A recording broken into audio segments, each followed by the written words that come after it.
Meron akong ipakita dito ang mga possible entrance ng tunnel. Ito isa. Ito ang mechanical building. This one. Yan. Mechanical na yan mga power supply. Possible din yan na may entrance doon to the tunnel. Yan. So, punta tayo sa loob at pakinggan nyo to. So, this is the cooling system and the electrical system ng Kingdom. Grabe itong technology na to. Yan sa mga mechanical engineers dyan. Ito yung mga pangarap nyo. Kung makita niyo po sa labas, wala tayong makita na pipes. Dumaan po kasi ito ng tunnel. Dito galing yun. Nag-cross po sa kalsada.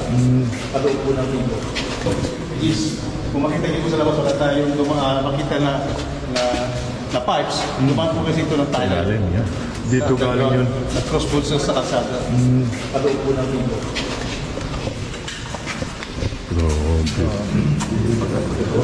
Hindi naman po talaga naka-full flash yung gana ng Kingdom. Siya po gagamitin. So, ma-divide po natin according sa use ng Kingdom. Yung capacity. Makatipid pa sa kuryente. Opo.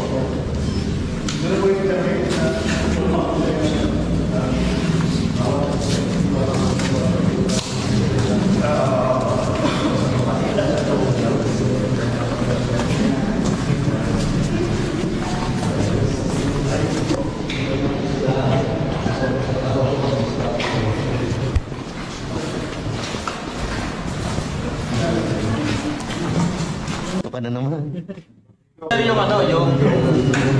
pipe na galing niya sa taas, papunta sa sabon ng linggo. Sir, ito yung nakikita natin sa... Yung pipe na galing niya sa taas, papunta sa sabon ng linggo. Sir, ito yung nakikita natin sa mga movies na kung saan lumalangoy si Tomb Raider, tapos paglabas niya, hotel na.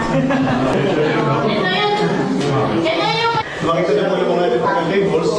Gawin sa ating ngayon na system. Ito po siya. Ito po yung ating cooling system.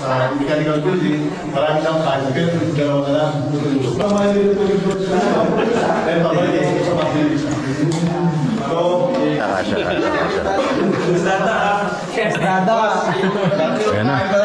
Ayan na.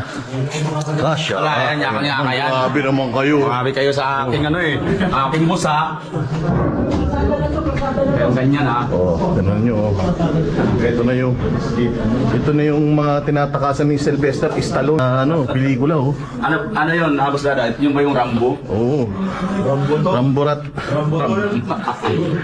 Dito nang lalabas yung yung mga old spike. Gano'n. Dito Nandito yung mga kable. Kable? Oo. Ayan, lalaki niya Tapos ito, highway to sa ibabaw, sir. Anong highway? Street ba? Kalsada. Highway daw po ito, sir. Binutas daw nila yan. Kaya hindi sila nagpaalam kay Ontiveros kaya nagagalit.